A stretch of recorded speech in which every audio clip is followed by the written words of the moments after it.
Good morning, everyone.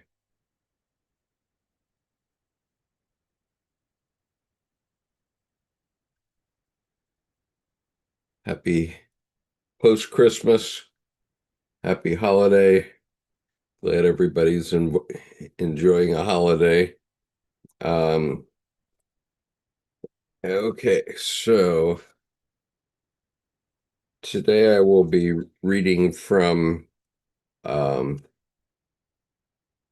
volume 4 of Jung's Red Book for Our Time, Searching for Soul. Oh, okay. Whatever. Searching for Soul Under Postmodern Conditions, uh, edited by Mary Stein and Thomas Arst.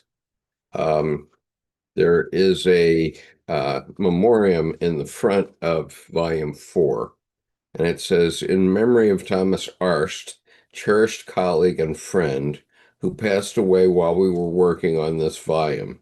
It was his dream to create this substantial body of work on Jung's Red Book by Jungian scholars and analysts. It is a tribute to his energy and persistence that it has been achieved."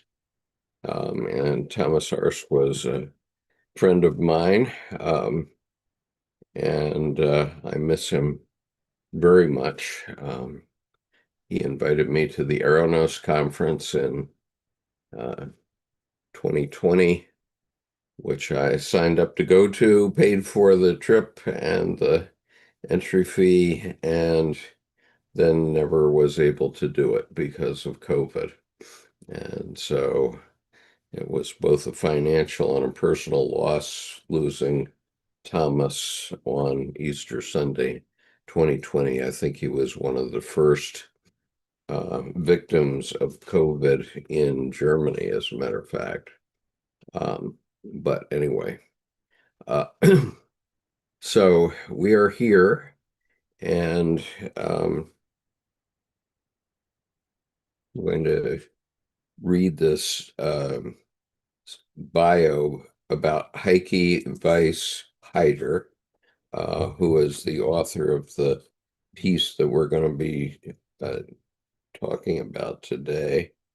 Um, just give me a moment to find the correct page.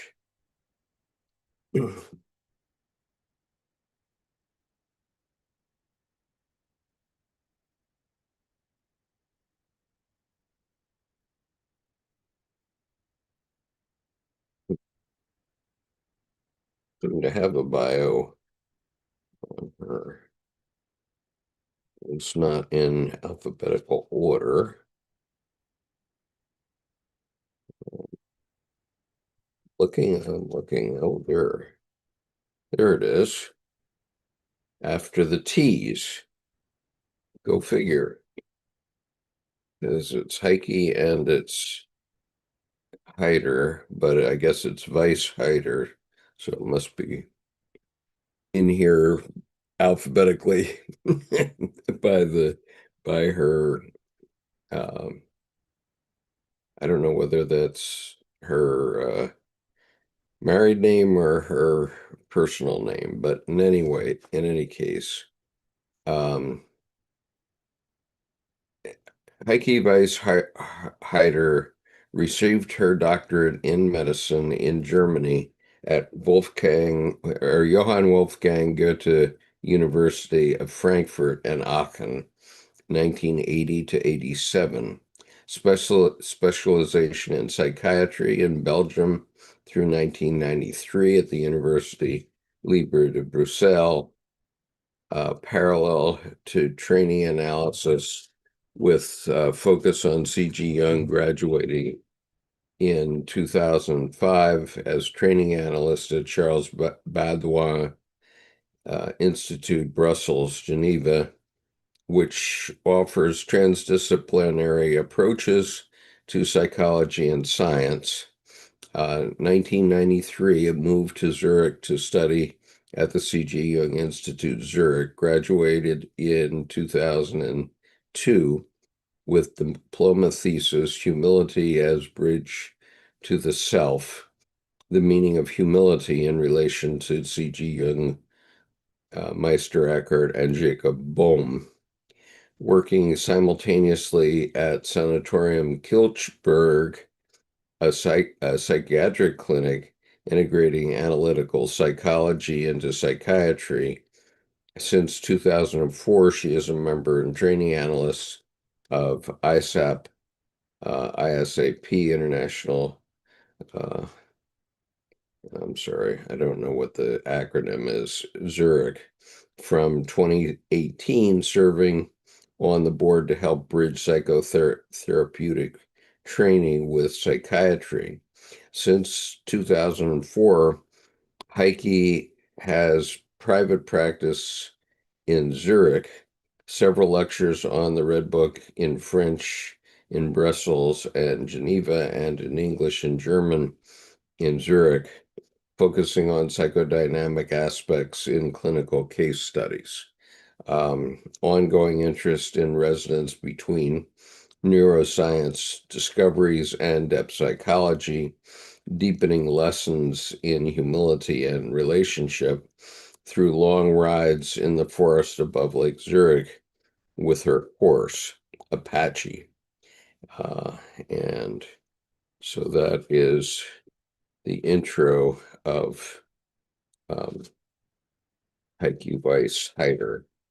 And the name of the essay that we're reading today, we're reading from Jung's Red Book for Our Time, Searching for Soul Under Postmodern Conditions, edited by Mary Stein and Thomas Arst. And hi, Art, and hello, the Full House show. Yes, good morning. Okay, the title of this essay is The Burning Urgency of Psychodynamic Discoveries in the Red Book for Psychiatry and Psychotherapy, a key for healing resonance of soul, love, and life.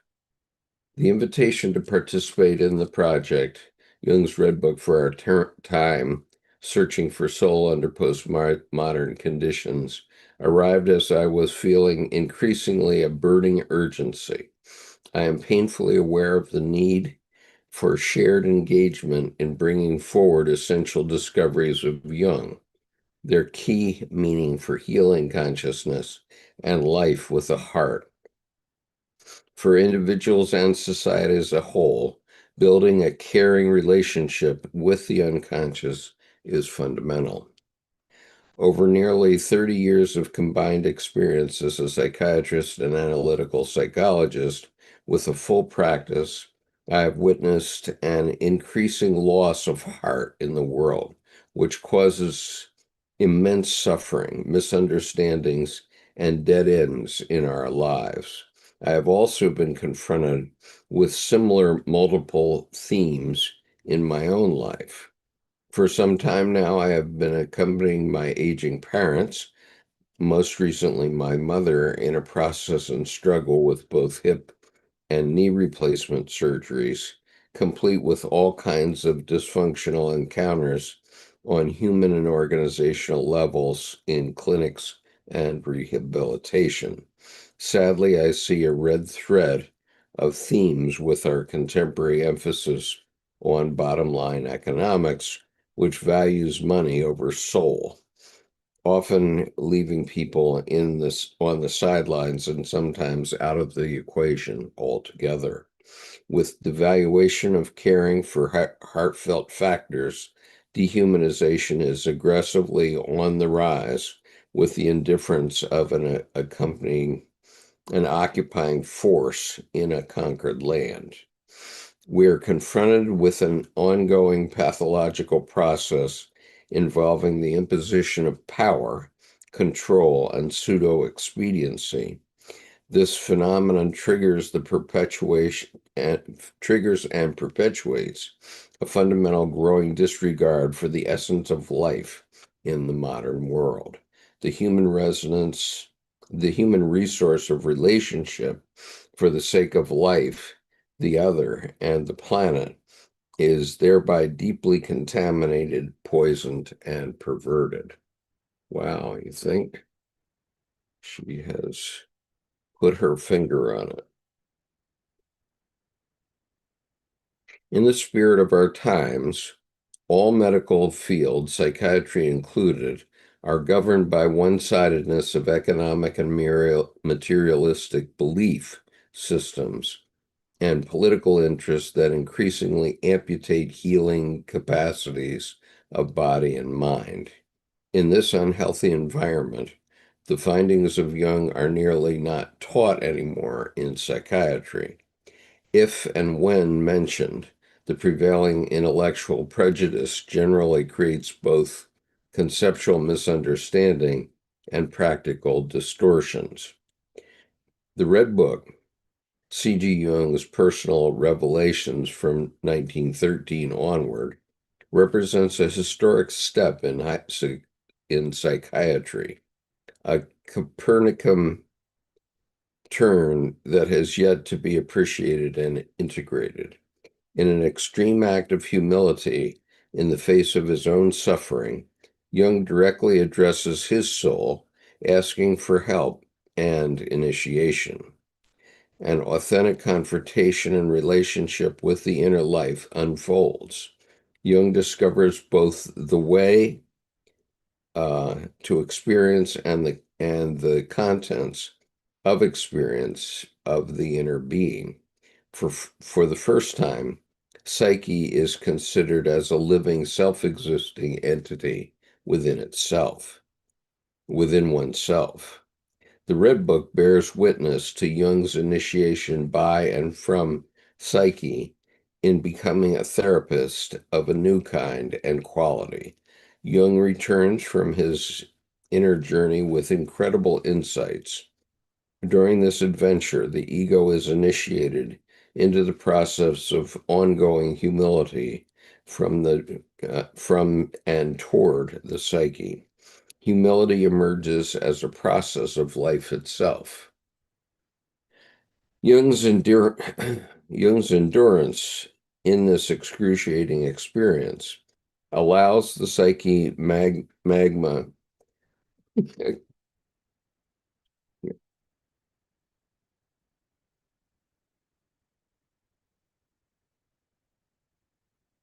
Jung's endurance in this excruciating experience allows the psychic magma expressed in the Red Book to rise to the surface and pour forth.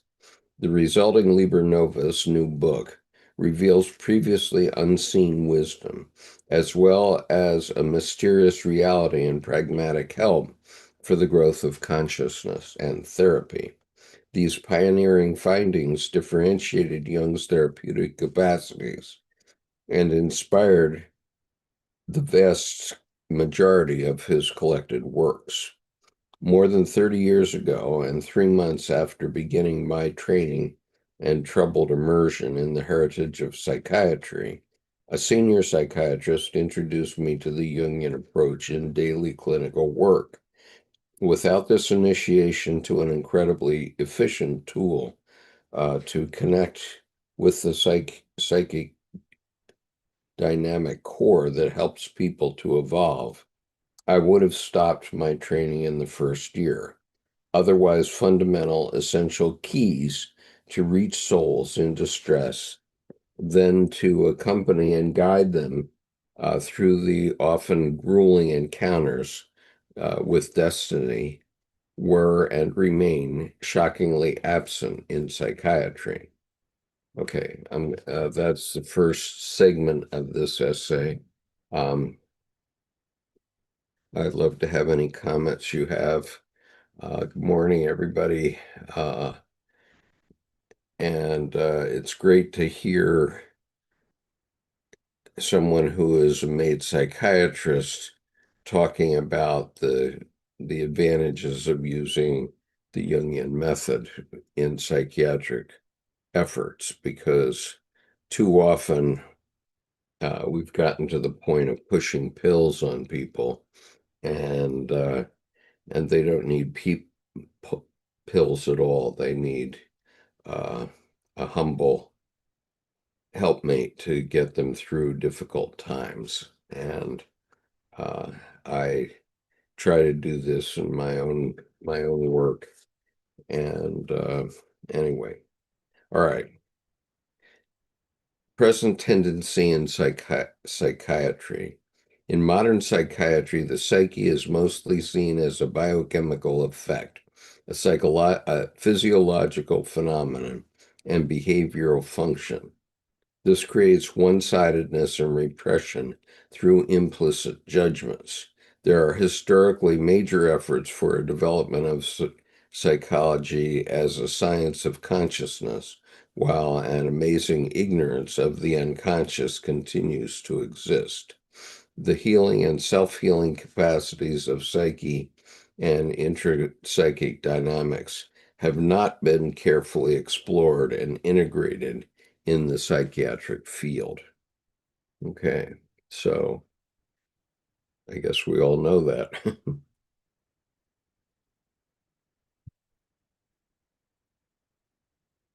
The pioneer, the okay, this next segment is called the pioneering value of psychoanalysis.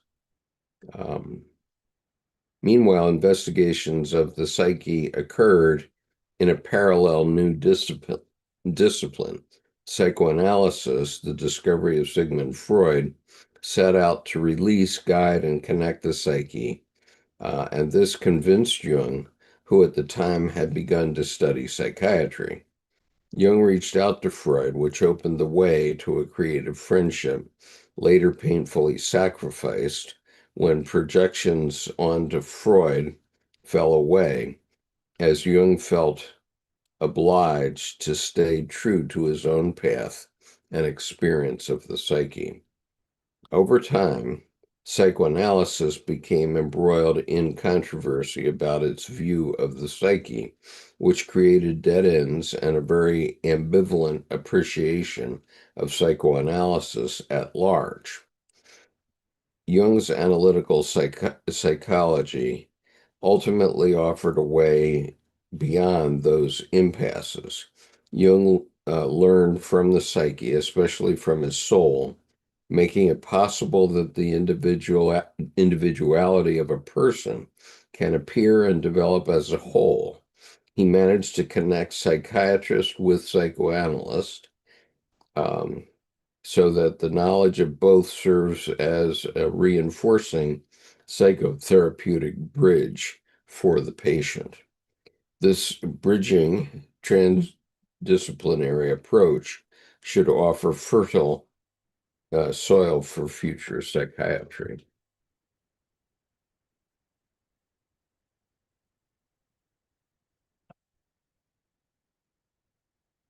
The shadow of psychiatry is enormous. Okay, so now we're talking about the shadow of psychiatry is enormous. Nonetheless, systematic studies in clinical medicine have considerable significance. Symbolically, these could be seen as the offspring of Hippocrates, the great Greek physician and father of medicine, representing one axis of evolving consciousness in medicine. A complementary axis, unfolding later also in depth psychology through exploration of dreaming and feeling, could be seen symbolically in Asclepius, the god of healing. Still, these approaches were in the background and had to thrive for ages only implicitly out of sight of mainstream doctrines. One axis horizontal and human, the other axis vertical and spiritual. Both are touching mystery. Both are touching mystery and the unknown. Both are essential to the whole.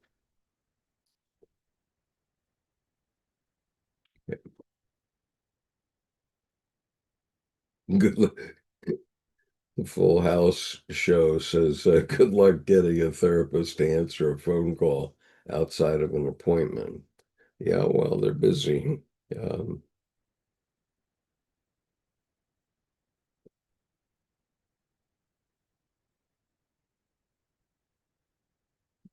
but I don't know.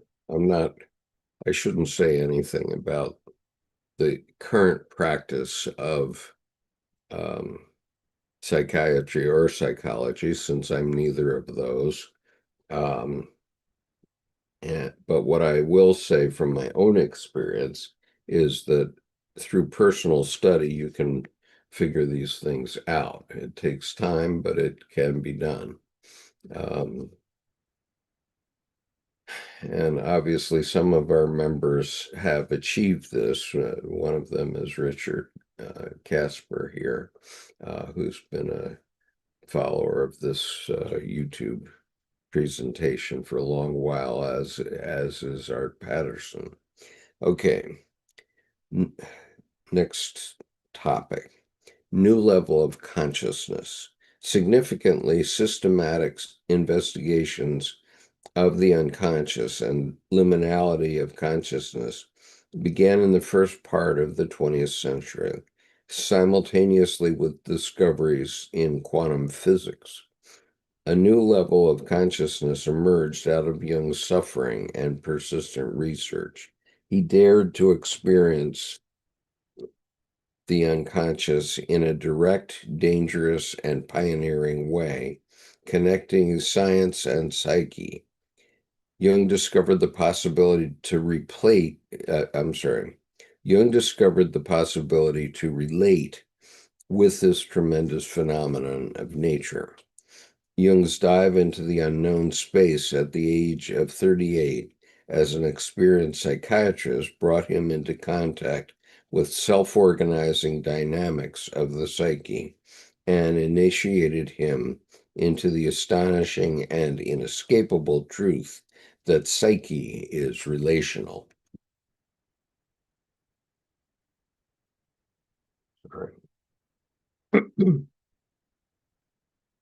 The insight that dialogue is possible with the psyche itself, especially with a multitude of inner figures of the psyche, seemed at first completely crazy. Jung feared that he was falling into a psychosis, but he learned that to be able to encounter the psyche as oneself, among others uh, within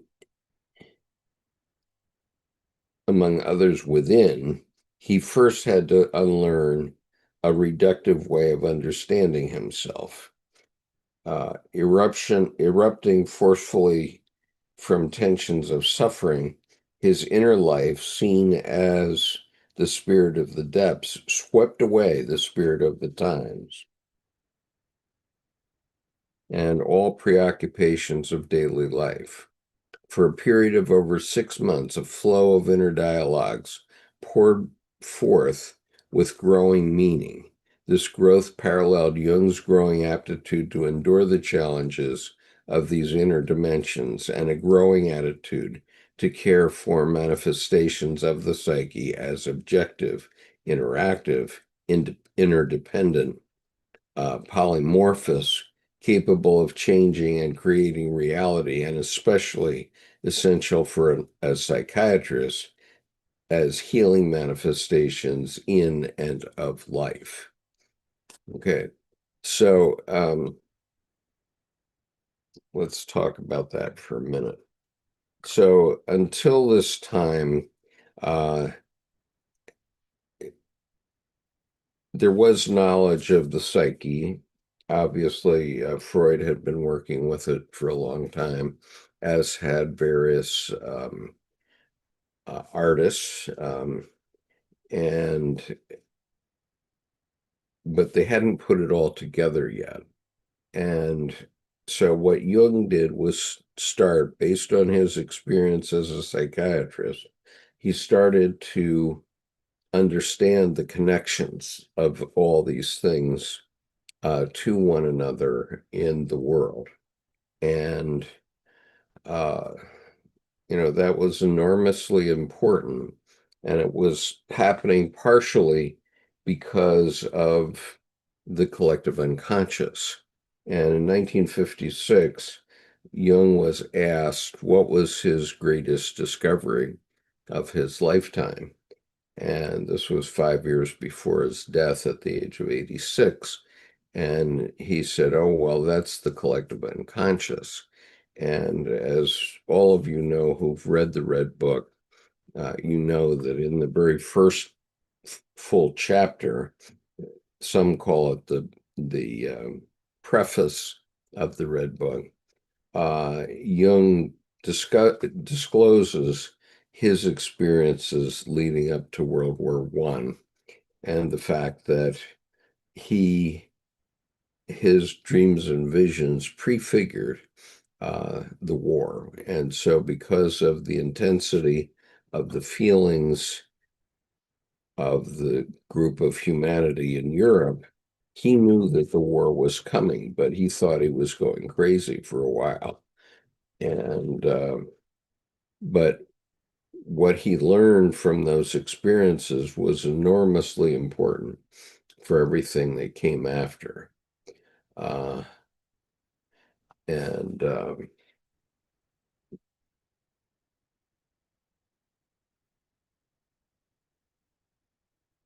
And sure, he says the Veterans Administration, I think the VA does help some people. Of course, the GOP is trying to get rid of the VA entirely because they think they should be able to just send young men, primarily men, into battle without uh, dealing with the consequences afterward when some come back broken in various ways. And, even I, who had a moderately mild experience in Vietnam in 1970-71, um, I to this day have PTSD in a very small amount. It's not debilitating, but I can see how it would be debilitating to people who had some of those intense experiences in Vietnam. In my case, uh, my two triggers are fireworks. When I came back from Vietnam, I was on a boat in the Niagara River for the 4th of July, the first 4th of July after I came back. And the fireworks started to go off, and I nearly jumped out of the boat. Literally, I was, looking for a foxhole um, unconsciously. And ever since then, I cannot watch fireworks except on television. I can watch on television, but in real life with the sound and the smells of fireworks, that really does set me off. And the other one is helicopters. Whenever I hear a helicopter going by, and that happens often where I live in Annapolis, Maryland, um, I'm put back in Vietnam also. So anyway, so this is important stuff. Uh,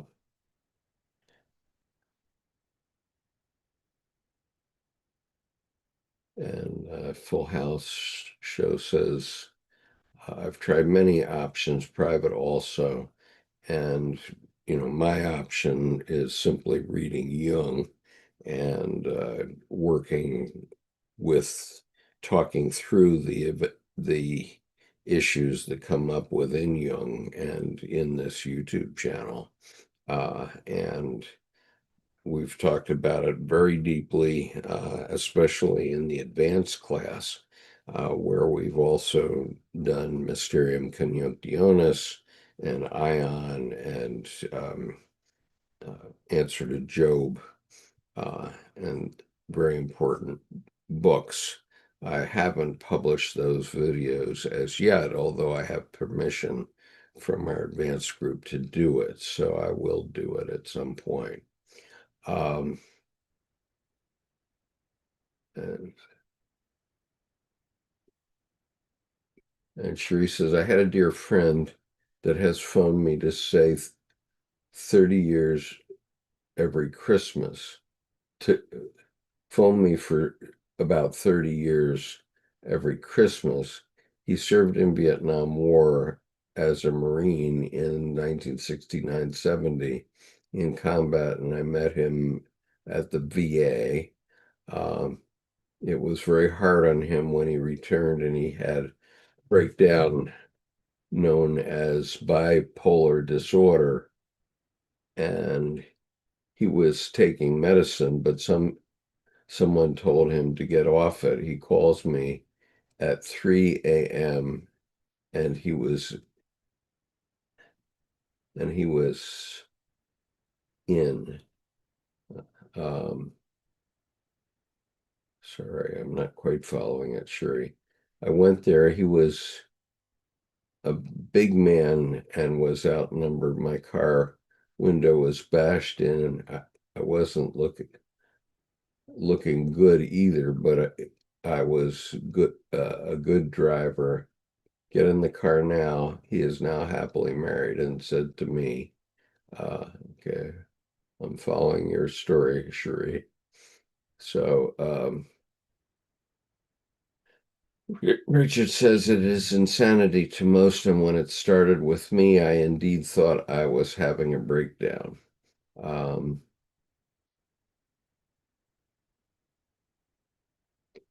and Arcfinus says Zasa got me connecting the dots. Um, and Sheree says, he said to me 2 days ago, only you, my dear, would have done that for me because you are you. Laugh out loud. Yeah, I mean, people need people. That's the biggest thing. And you don't have to be a psychiatrist or psychologist. You need to have empathy. And I see that all the time in the school where I teach, which is uh, lots of kids that have had very serious trauma. I mean, very serious trauma. And fortunately, in our faculty that is designed to help those young people, we everyone is empathetic, and I love working in this faculty because of the empathy that is displayed there every single day.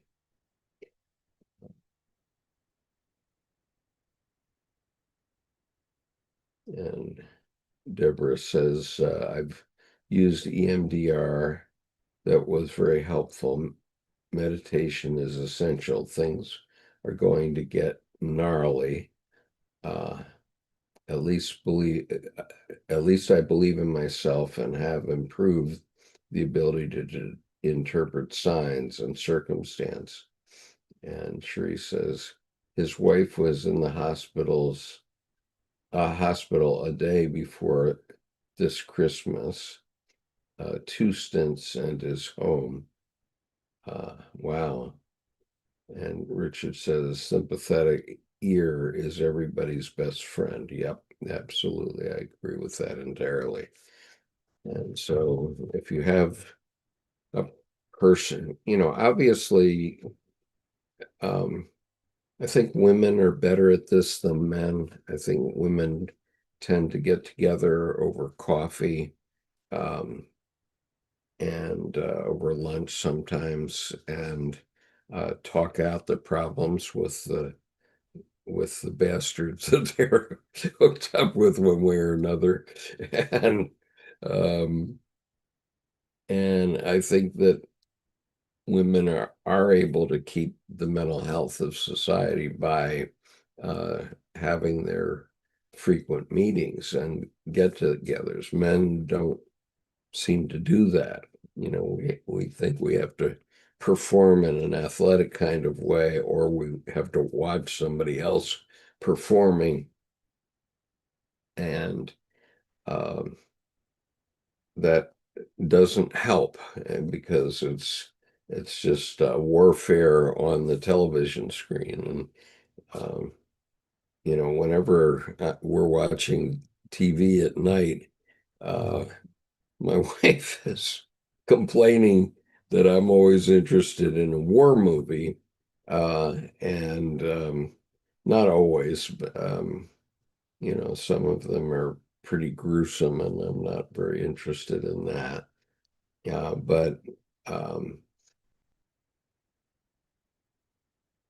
I see athletic events of all types as a kind of war also. And last night, my wife turns on Star Wars, and I said, "Well, that's a war movie." She didn't respond. Uh,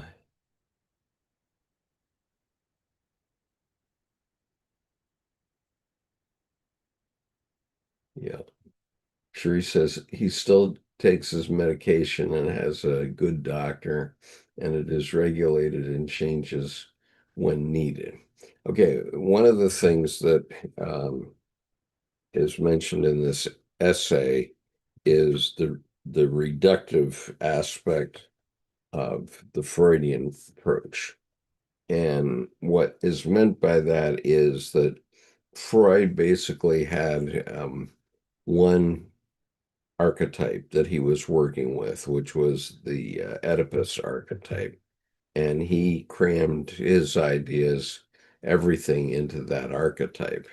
And Jung, on the other hand, realized very early that he was dealing with more than one archetype. And now there are many that we've seen.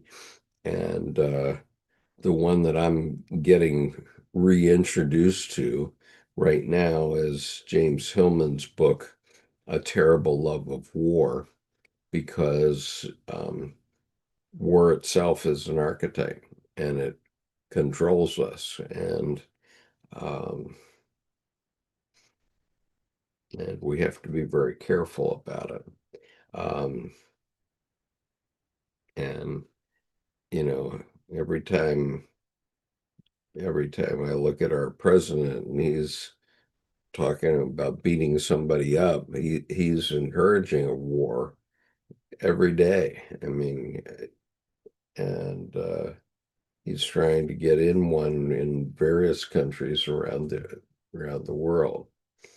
Uh, and Deborah says, I find Lord of the Rings too hard to watch. Evil never seems to have a rest. And I agree with you, Deborah. Every time I'm watching Lord of the Rings, and I have not watched all the movies, but I've watched a few, and they simply put me to sleep. If I'm in a theater watching a film like that, I just fall asleep. I'm hypnotized by it, very literally. And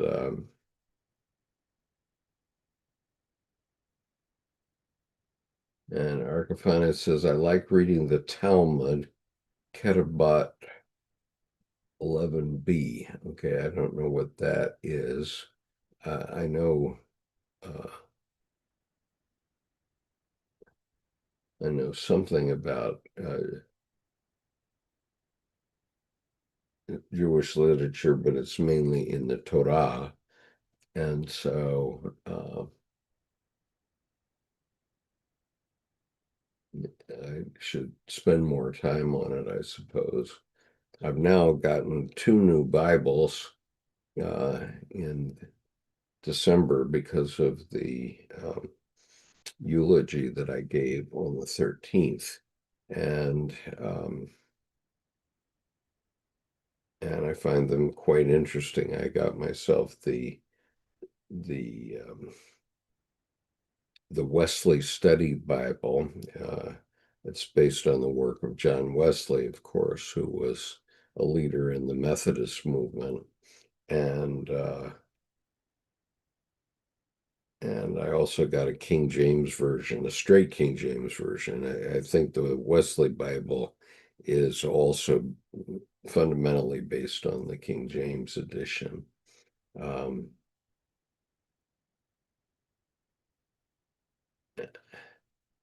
and Richard says, I pray for the impeachment of Trump daily. Well, I'm sorry to say, Richard, I don't. I don't think anybody's going to start an impeachment again. We've learned well enough that impeachments are political animals, not judiciary animals, and so it's very hard to convict somebody in an impeachment. And but I do think that God is working on him in different ways. And let's see.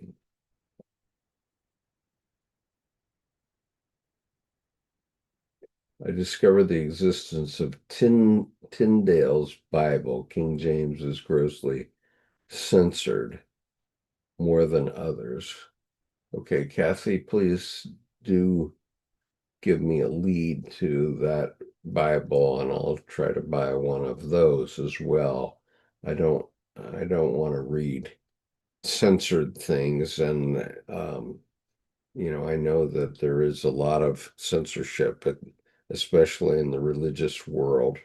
Uh, and um,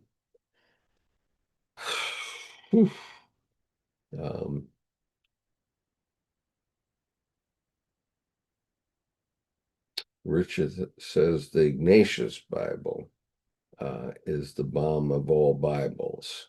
Uh, okay, let me write that down. I'm going to start studying these different um, versions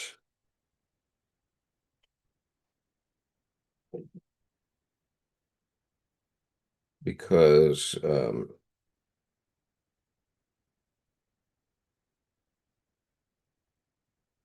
I don't know, the Bible is frequently referred to in Jungian studies, and um, I think that Jung had a lot of respect for the Bible as it helped many people all along throughout the 2,000 years of its existence. Um, and sure, yeah, I've gotten the new book, Gabriel Rockwell, Who Paid the Pipers of Western Marxism? Interesting concepts. Yeah,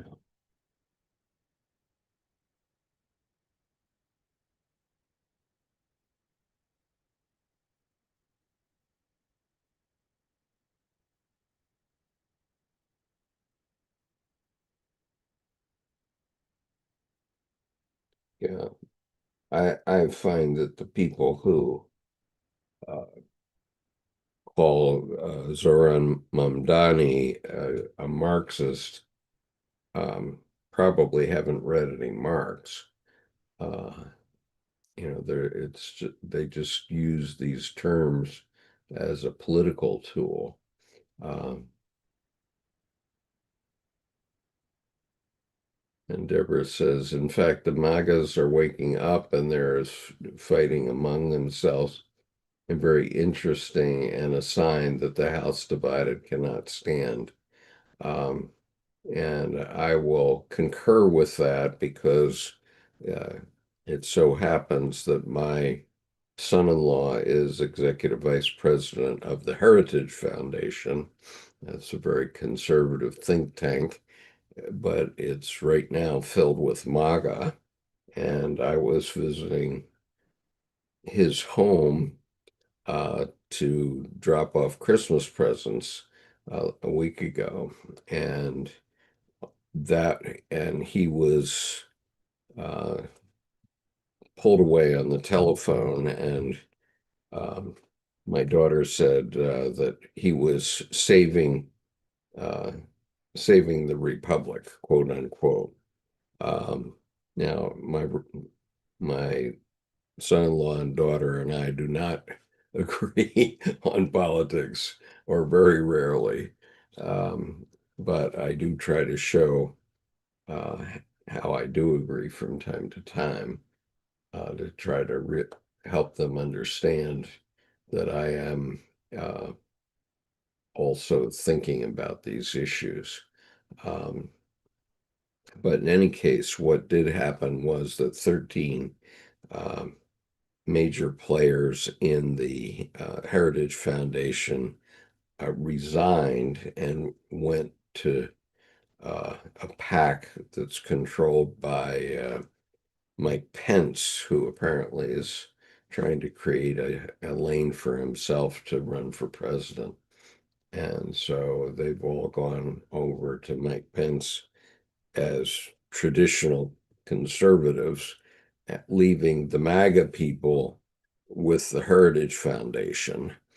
Um, and it's a it's an issue what my son-in-law will do because well, I'm not going to go into it any further than that, but um,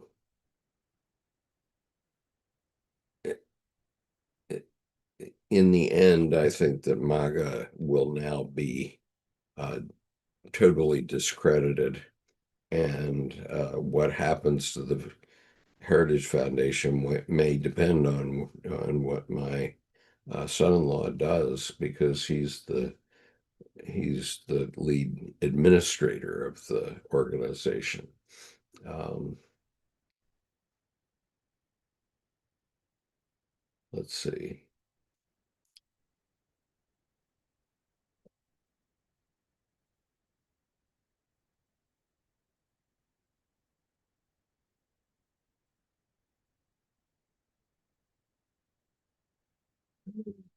Other suggestions for the Bible.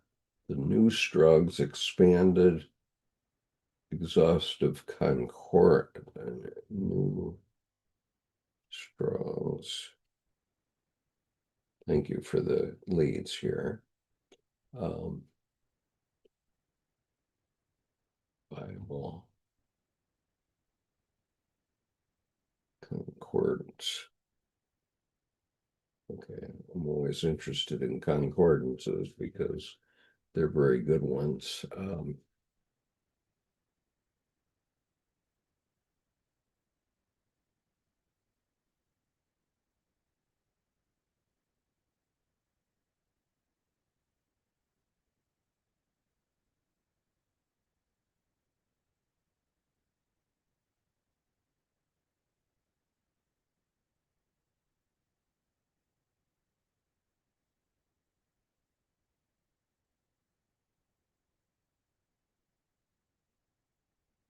Yeah.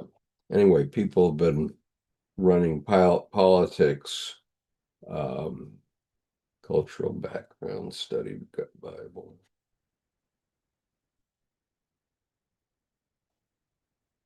Yeah, people have been running politics through biblical study for 2,000 years, and so it makes a difference which version you read and who you believe. Um, and so let's see.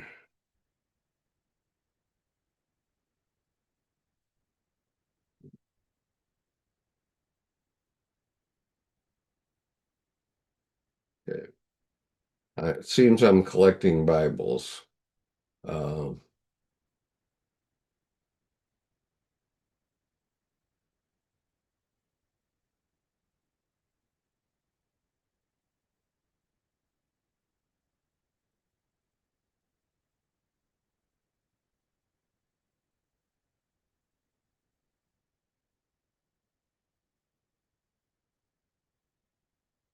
yeah, and Shri says I've been studying Nicholas of Cusa, who was a 15th century theologian and mathematician whose ideas anticipated modern science and philosophy. And yes, Jung himself, Nicholas of Cusa, is, I believe, the patron saint of Switzerland. And Jung thought a lot of him and did some writing about Nicholas of Cusa. I have not focused on that particular writing, and I probably should at some point. So I'll make a note of that too. Um, Now, the interesting thing I found is I have recently made gifts to my whole faculty, um, and to a lot of my friends who I have correspondence with, and that has been a calligraphy piece that I did on the eternal moment. And I'm just looking for the version that I just sent out to people. Uh, it was turned out to be a pretty expensive exercise because each copy cost me $12, and I sent about 100, more than 100 of them. So, including every member of my faculty.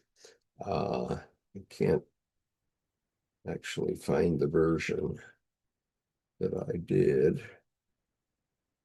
but maybe I will find it here if I just keep going. Just looking through my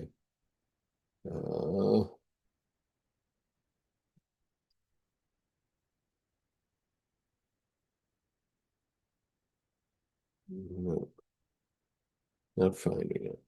However, I do know where an earlier copy is, which is exactly right behind my computer screen here. So I'm going to grab that rather than keep everybody waiting, um, because I found a very interesting fact about it, factoid, which I'm going to share with you. Um, and so just a moment, right back.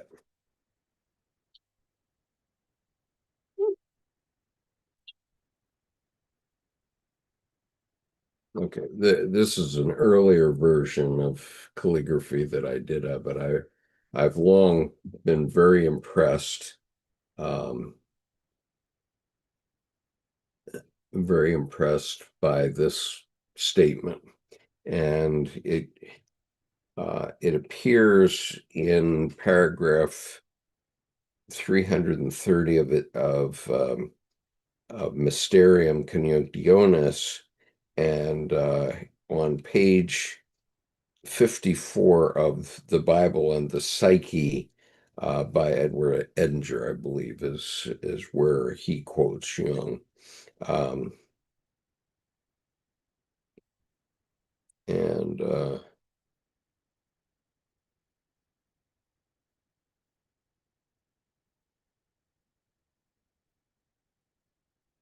Okay, so I'm going to just read this to you. But here's the version I did. That this was an earlier style of calligraphy that I was doing, and I gave to my grandson.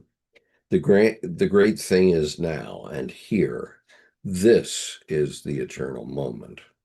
And if you do not realize it, you have missed the best part of life. You have missed the realization that you were once the carrier of life, contained between the poles of an unimaginable future and an unimaginably remote past. Millions of years and untold millions of ancestors have worked up to this moment, and you are the fulfillment of this eternal moment. One should take each moment as the eternal moment, as if nothing were ever going to change, not anticipating a faraway future, for the future always grows out of that which is. You must live life in such a spirit that you make in every moment the best of the possibilities. Now, um, I've long been attracted to that statement, the eternal moment. And and as I said, I've done several versions in my own poor calligraphy of it. And um, and what was interesting to me is that my wife gave me, uh, as most of you know, my wife is a Tibetan Buddhist. of some repute, and she gave me the Heart Attack Sutra. There's a sutra that's readily available called the Heart Sutra, but the gentleman who published this version calls it the Heart Attack Sutra, because it is so detailed, um, and basically what the Heart Attack Sutra says is exactly the same thing that's in the Eternal Moment. And then I was thinking about that. I was musing on that, and I realized that that's also the message of the Bhagavad Gita. Exactly, the Eternal Moment is what happened in the Bhagavad Gita. If you don't know about it, you can, on this YouTube channel, you'll find my reading of the Bhagavad Gita in 3 translations. And also, my friend Kushbu Kantaria read the Bhagavad Gita in Sanskrit. So we read those 4 versions of the Bhagavad Gita simultaneously. It took us 5 months to do it, but we did it. And the recordings can be found on this YouTube channel. But I realized, because of the Heart Sutra, the Heart Attack Sutra, that um, that it and the Bhagavad Gita and the Eternal Moment essentially express the same idea, which is this is the Eternal Moment. Okay, and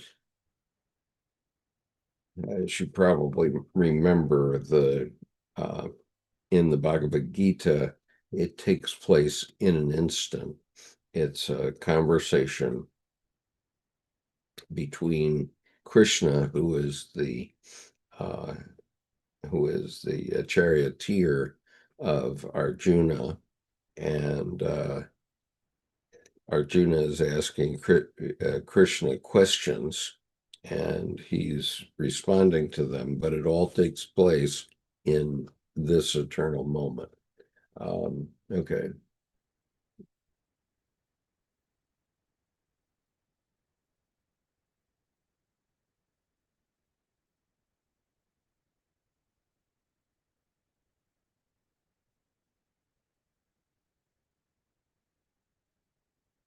I have a little behind on what you all are saying on the YouTube channel, so I'm gonna go back.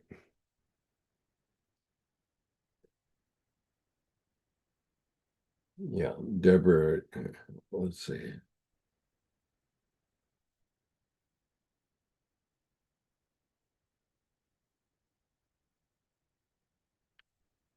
Right. Okay. So Deborah says people are suddenly going to need to pull together, and how this happens is going to be very interesting, as I've said. Yes.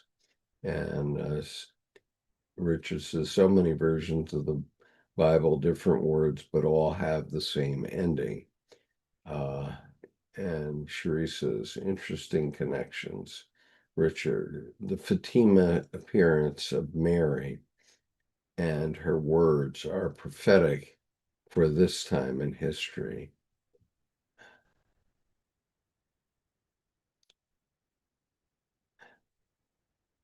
And Deborah says, in terms of the collective unconscious, the company Pantone has declared color of the year 2026 to be a cloud white. Interesting. I don't understand why that's the color of the year, but anyway, Cherie goes on. Why is the Lord's Prayer the most important of all Christian documents? Kathy says Pantone is not an amalgamation of the collective consciousness. Uh, okay. Richard says, she said, when the right seems to be lit by an unknowable source, it's a sign of a coming war. Yeah, I think we're going to have some we're not out of the woods yet about wars. Okay, so Cherie says the great prayer is the compact formula for the development of the soul. The first thing we notice is the prayer falls into 7 clauses. We're talking about the Lord's Prayer now, and Edinger has written about this in detail in one of his books about Christianity.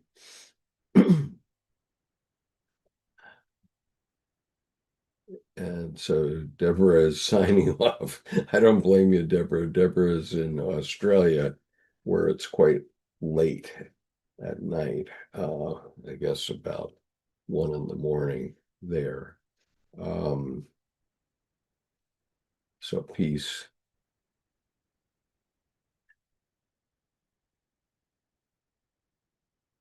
Everybody says be kind to yourself and others. And Deborah says Pantone is still relevant. It's not the ultimate, obviously. I just thought it was interesting. And Cherie, this is very characteristic of the Oriental tradition. 7 symbolizes individual completeness, the perfection of the individual soul, just as the number 12 is the same as for corporate completeness, okay? Corporate completeness. And Archifanus says, as above, so below. I'm going to the Bible in a year. Art says, I am doing the Bible in a year, says Art. Yeah, in many denominations of the Christian church, people are urged to read the Bible in a year. And I might have to do that at some point here. So Art, tell me if there a syllabus on what has to be read on which day in order to get through it. I don't know. So anyway, okay, I'm going to go back to this essay now. Ultimately, the Red Book, and the subtitle of this next section is called Consciousness. Ultimately, the Red Book should be considered a testimonial to the human encounter and engagement between consciousness and the unconscious. Unconscious comes as complementary to consciousness. Indeed, Jung dove into his unconscious, but with an evolving perception, which could be seen as a phenomenon of enacted consciousness. Consciousness seems a priori primary evidence. Life and consciousness appear as one, mysteriously connected. All the manifest contents and dynamisms in the visions could be seen as having qualities of consciousness. They show aspects of will, capacities of directed movements, feelings, and course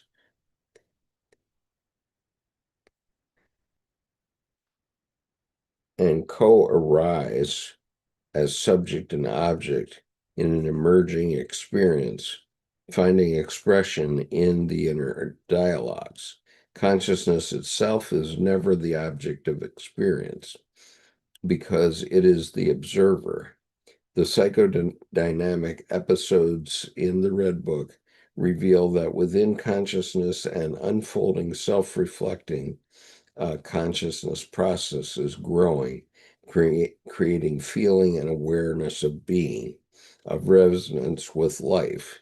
So, calling Jung's discoveries either a science of the unconscious or a science of the conscious is probably equally nonsensical. What would seem to me to be more appropriate, perhaps, is to term this endeavor a science in consciousness.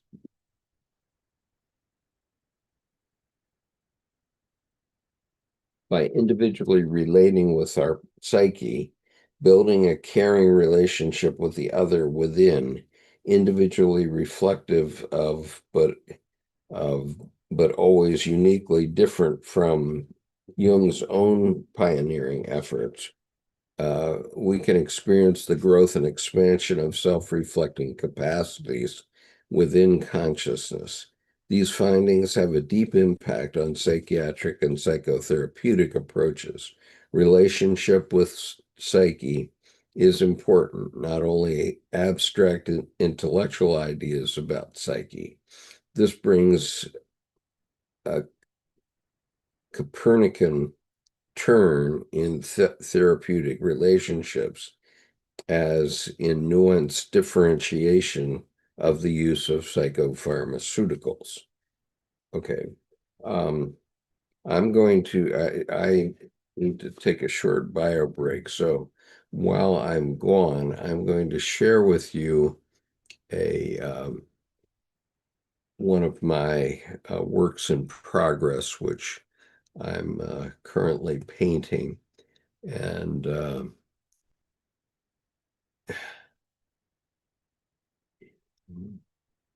see if I can get it up here. What's happening? Just a second.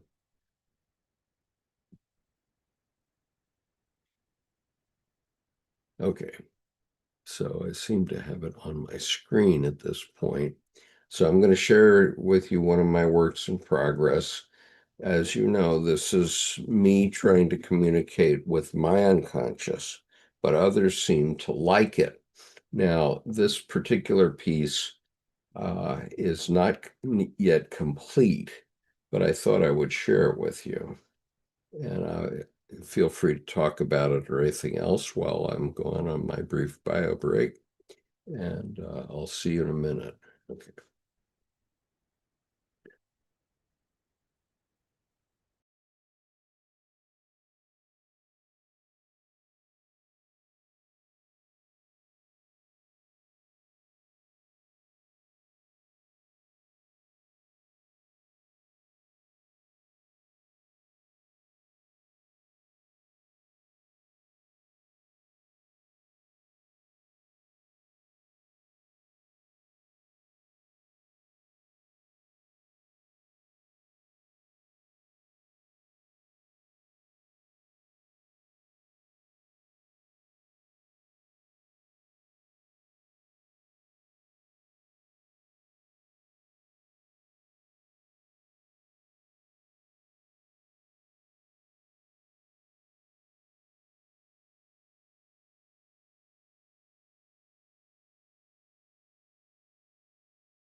Okay, I am back and I'm going to stop the share of this piece.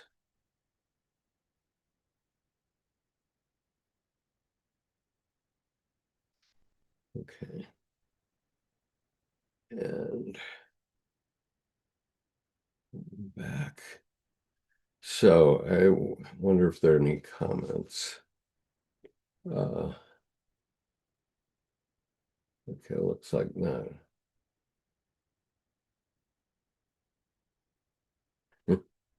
Kathy says, cross the line into the desert, the land of man and mind. I was thinking it was coming out of the desert. Um, and Richard correctly says it's different from all the ones in the past. Yes, it is. And I'm using a slightly different technique, although what you see in this painting is it's incomplete. I've not applied the Rocky technique to the work yet. And it's and so I'm wondering if people just hate it or whether they are somehow interested in it. And I'm not suggesting to buy a copy of my painting, but I'm just taking sort of a straw poll here to see if people think that I might have touched on something that's in their unconscious as well. Because as you know, these, from my perspective, are always coming out of my unconscious. And I'm just trying to follow what my unconscious tells me to do. Okay, so, and sure he liked it. Okay. And Richard said he got an Oriental vibe. Yeah, probably from the yellow. Uh,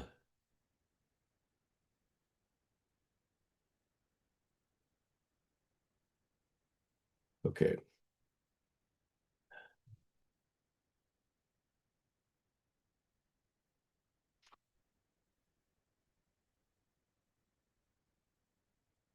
Yeah. And Cherie says she sees primordial things being birthed. Um, I have no doubt that that's correct. Um, and it is primordial. I'm going to put it back up for a minute because I want to look at it myself in this version. Um, yeah, I certainly have some opinions about what this is, but as I've mentioned a few times before, based on the view of, let's see here, based on the view of Colleen Kibert, who received this from well-known Jungians. The left side of the painting is always um, the past, and the right side is the future. And the upper left represents dreams and visions. The lower left represents the creative wellspring. The upper right represents mission, and the lower right represents, you know, tools and wisdom and that sort of thing. And the center is, maybe about the self. And so this one I chose to call eclipse because I have uh, one circle eclipsing another circle here. And so anyway, it's interesting to me. And I usually use purple in the lower right to indicate wisdom. And so for wisdom to be coming out in this vertical fashion is quite interesting to me. But I continue to work this project to understand my own psyche. And I'm not suggesting that you do it, um, but it's a fascinating process to me, which I have that image is study number 57 in my process so far. Um,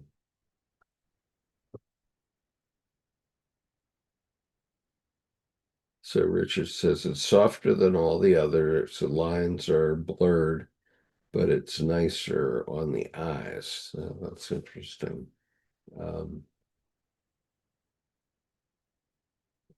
Anyway, okay, I'm going to continue on. Let me look at how much more we have to go in this essay. Why, he wrote a lot.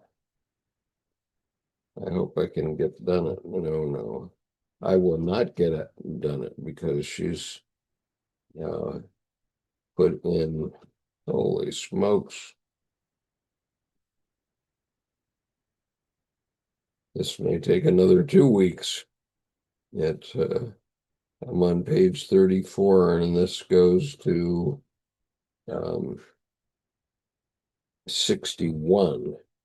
So I've been getting about 10 pages a week in these books. And so anyway, I will go ahead because she's got a lot of interesting subtitles. I'll just read the subtitles to you so you have a sense of it. Encounter with the objective psyche, a sacrifice of ambition, experience of relatedness, introduction of the opposites of the psyche, essential difference between psyche and soul, the loss, acceptance, ambiguity, mysterium, seeking one's devil, access to life, Izdubar, the psychological god, working within the paradox, active imagination, opening the egg, transcendent function, hell, the sacrificial murder, sacrifice, gate to the birthplace of psyche, divine folly, madhouse, the discarded golden crown, scrutinies, um, the need of the soul, the meaning of the Red Book for modern psychiatry and psychiatry, psychology and psychiatry, um, and the treasure of the Red Book in our time and beyond, human love and humility. Okay, those are the main topics. So it does seem to be quite interesting as we go forward. Um, and and Richard says it's my femininity coming to the surface. I think that's no doubt true because all things that I do tend to come from the feminine side, uh, at least with respect to my Jungian work. Um, so I don't doubt it.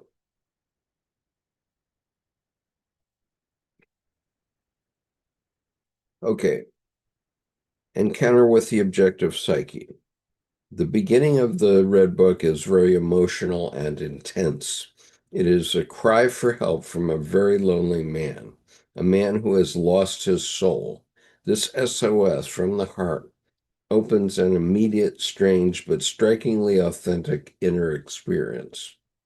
In this turn toward the inner world lies the crucial psychodynamic key to learn to be present, to become involved, to develop an accepting attitude.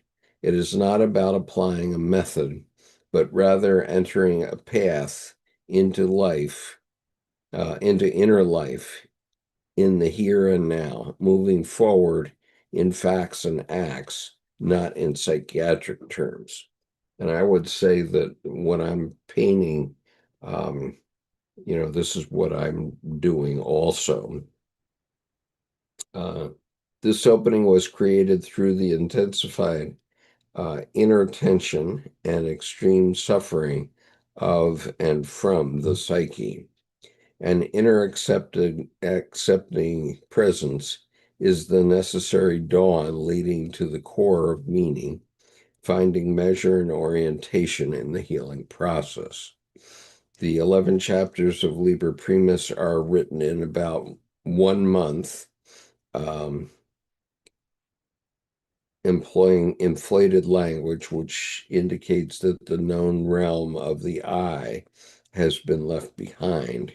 Herein, through the developing dialogue with an inner you, beginning in Liber Secundus, Jung enters into a peeling off process of the persona in relation to his soul. Through this severe struggle, he receives intuitive insights. One must prepare for solitude, and sacrifices are inevitable. And certainly, if you're thinking of doing painting like I do, then you have to be prepared for a lonely process. Um,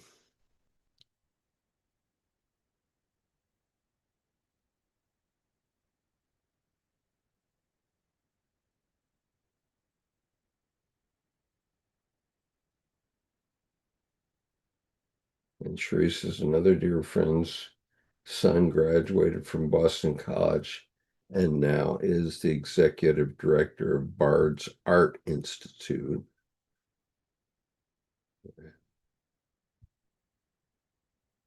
Interesting. You have a lot of interesting friends, I must say, Shuri, and you're obviously a person of great depth, as we've seen from our interactions with you over the years now that we've been interacting. Um, so,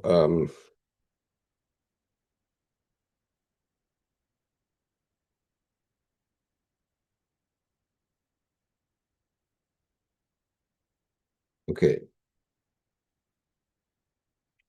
I'm going to step back for a moment and go and then proceed. The 11 chapters of Liber Primus were written in about 1 month, employing inflated language which indicates that the known realm of the I has been left behind. Herein, through the developing dialogue with the inner you, beginning in Liber Secundus, Jung enters into a peeling off process of the persona in the relation to his soul. Through this severe struggle, he receives intuitive insights. One must prepare for solitude. The sacrifices are inevitable, and sacrifices are inevitable. In Refinding the Soul, the second chapter in Liber Primus, Jung discovers himself in inner confrontations and reflections between the spirit of the times and the spirit of the depths. These encounters initiate him into the way of what is to come, meaning the revelation of the objectivity of the psyche. In a vortex-like movement, he begins to see images born from his psyche, which he meets not only rationally, but also with feeling. They seem to flow toward him from this psychic realm, searching for love and relatedness. In the following passages, important psychodynamic movements in some visions are emphasized, which demonstrate the materialization of the ability to love, enabled by the progressive withdrawal of projections on the outer and inner world. As a consequence, the conjunctio of the opposition in the psyche intensifies and is experienced consciously as a natural phenomenon of a self-organizing psyche for the first time. Subsequently, casework studies from Jung and his followers offer empirical proof of this structuring characteristic of the psyche afterward as a Jungian zu meinen Sosing, an affirmation of my being as such. Okay. So, affirmation of my being as such. Oh, goodness. Okay. Well, all of a sudden, my little Um, my little hypnosis issue has started to rear its ugly head, but we will continue. And Sri recommends. I also want to recommend Gabriel Rockwell's. He mentions the artist of Jackson Pollock book.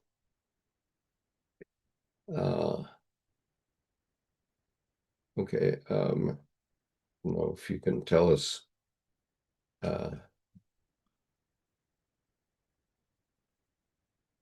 So,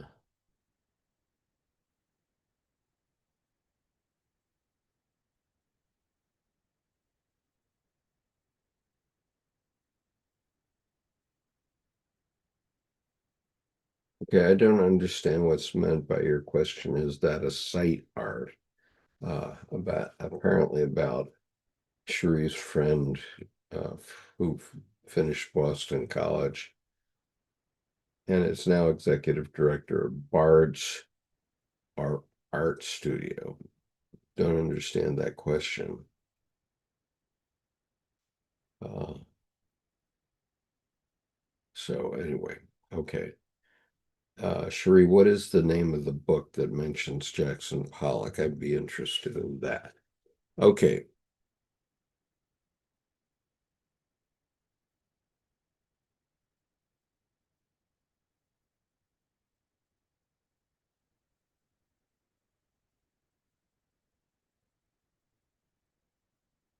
Okay, Sacrifice of Ambition is the next subtitle here. Jung feels himself a victim of his own thoughts. He asks to hear the voice of the soul. Up to this point, he was only reflecting on the soul without the living encounter. Now he would like to learn to be able to drop his judgment, which seems to him to have become an infernal poison. In the first vision, Jung understands that ambition is sacrificed in the murder of the hero Siegfried as the spirit of this time.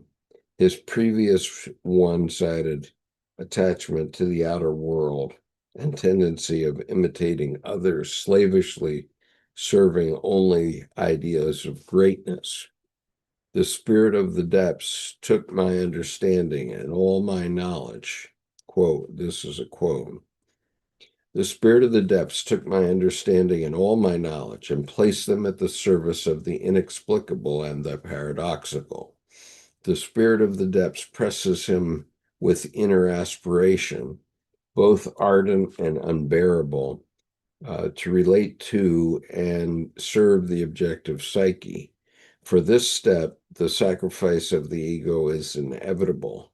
Thereafter, a continued maturation of the ego develops, becoming able to progressively tolerate inner and outer truth, becoming fit to meet fate and the world.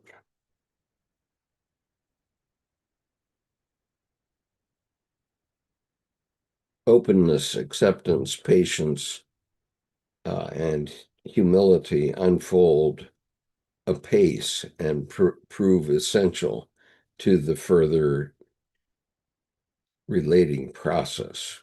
Okay.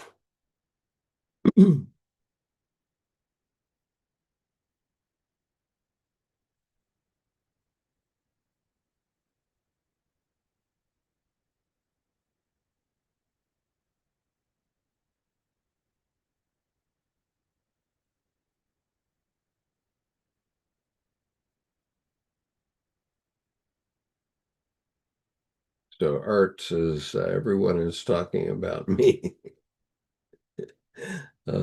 Yeah, I think it's talking about all of us.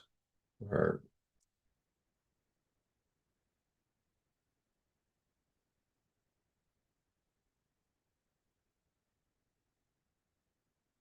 Okay. Experience of relatedness.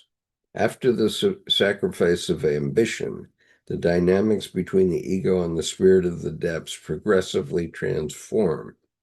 The soul becomes a caring, challenging friend. The other within begins to reciprocate. Feelings are expressed from inner figures. The phenomenon of relatedness emerging from the spirit of the depths, the unconscious, Jung first called divine madness, underscoring the strangeness of this unexpected experience. The relationship with the psyche intensifies out of herself, not only out of Jung's wishes. This marks a completely new discovery for him as a psychopublicity to him. Okay, sorry. I am getting these little spells of hypnosis now. Okay.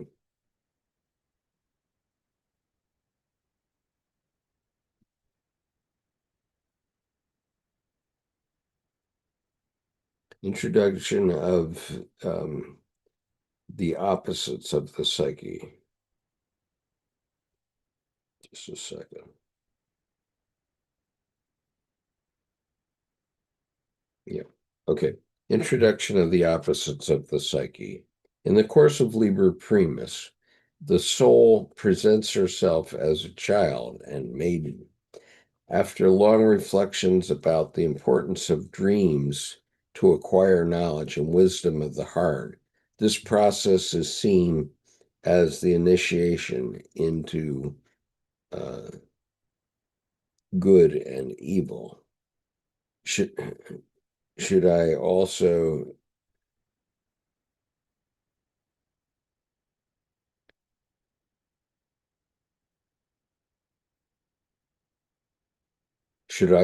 live evil? Thus, very early in the Red Book, the opposites are introduced as essential components of the psyche. There is even a multifaceted, terrible ambiguity which he has to accept. Coexistence, hateful, beautiful, evil, good, sick, healthy, inhuman.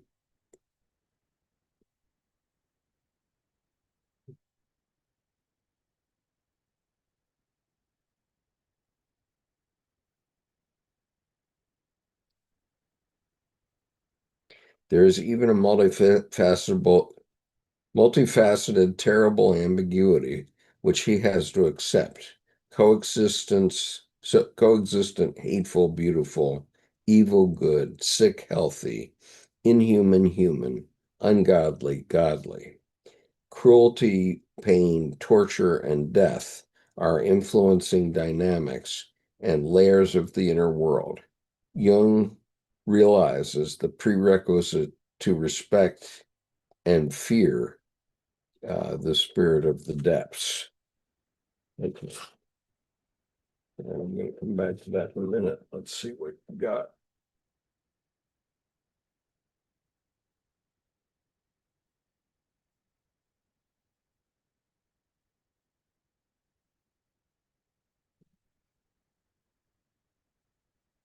Dark Funny says Jordan was one of the best aspects of this channel.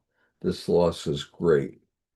Well, I agree with that because he kept me pushing along. And if anybody wants to step in and join me here on the panel, you're more than welcome to do so because having a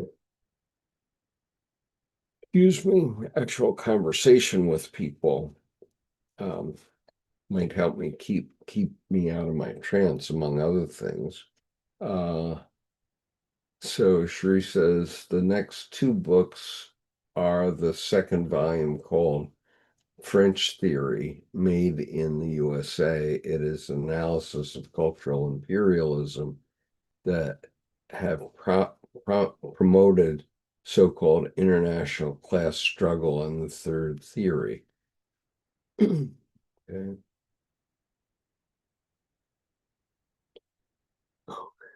Well, oh, suddenly I got hit like a ton of bricks in these readings. And it's not just because I'm tired, although that may be a contributor, I acknowledge, but wow.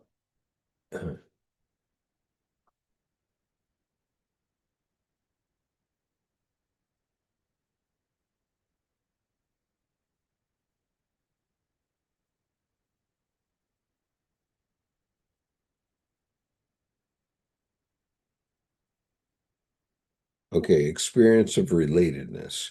After the sacrifice of ambition, the dynamics between the ego and the spirit of the depths progressively transform. The soul becomes a caring, challenging friend. The other within begins to reciprocate. Feelings are expressed from inner figures. The phenomenon of relatedness emerging from the spirit of the depths, the unconscious, Jung first called divine madness, underscoring the strangeness of this unexpected experience. The relationship with the psyche intensifies out of herself, not only out of Jung's wishes. This marks a completely new discovery for him as a psychiatrist at the time. Okay.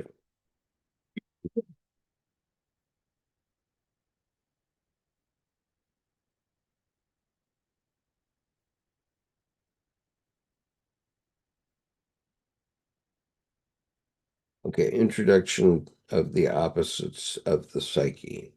In the course of Liber Primus, the soul presents herself as a child and maiden. After long reflections about the importance of dreams to acquire knowledge and wisdom of the heart, this process is seen as an initiation into good and evil. Should I also should should I also live evil? Thus, very early in the Red Book, the opposites are introduced as essential components of the Red Book. There is even a multifaceted, terrible ambiguity he has, uh, which he has to accept. Coexistence, hateful beauty, the uh,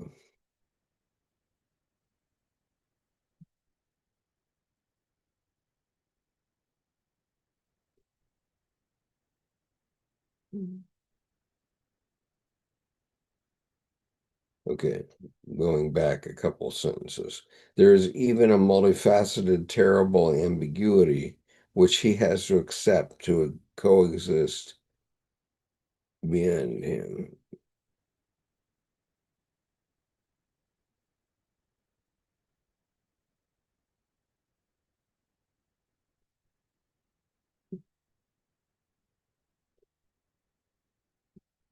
Cruelty, pain, torture, and death are influencing dynamics and layers of the inner world. Jung realizes the prerequisite to respect and fear the great spirit of the depths.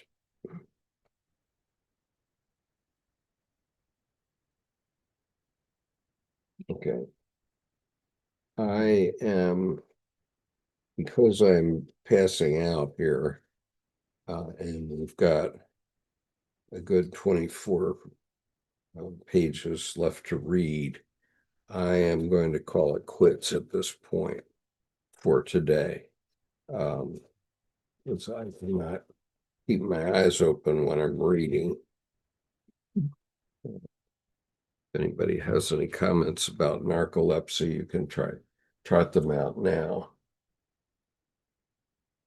Richard says dehydration will do that to me. Skip, everywhere I go, I have to take a bottle of Poland spring water with me. I also keep water with me all the time and did so even in Vietnam,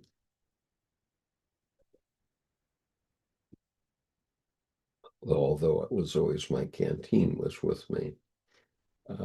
Just before on this, I was listening again to Krishnamurti on at Brockwood Park in 1975 with physicist David Bohm and scientist. And seminar one, reality, actually, and truth. Oh, that sounds interesting. David Bohm is an interesting character because uh, I'm not quite sure why he got chased out of the United States, but he did at one point. And I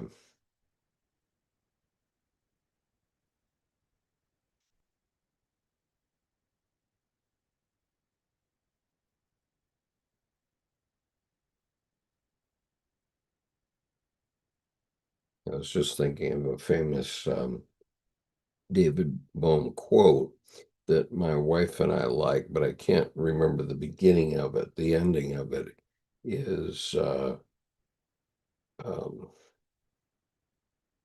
in constant flowing motion. It's a definition of the universe. Um, and the reality is that everything in the universe is in constant flowing motion. Um, but anyway, I'll leave that aside for now.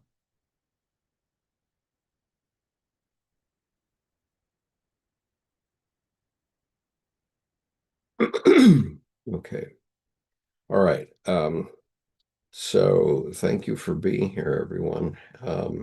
This is indeed, does seem to me to be quite an interesting article, but it's rather too long um, to deal with in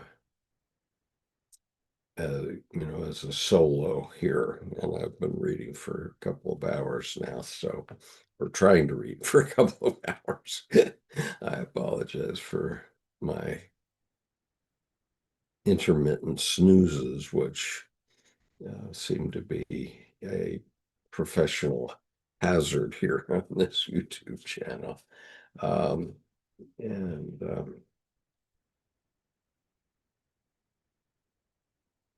yeah, I'm sure David Bowman and Oppenheimer didn't get along. Um,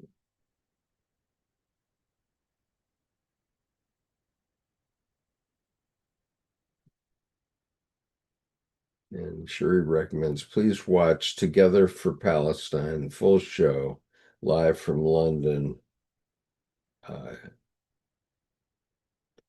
OBO Arena, Wimberley. Um,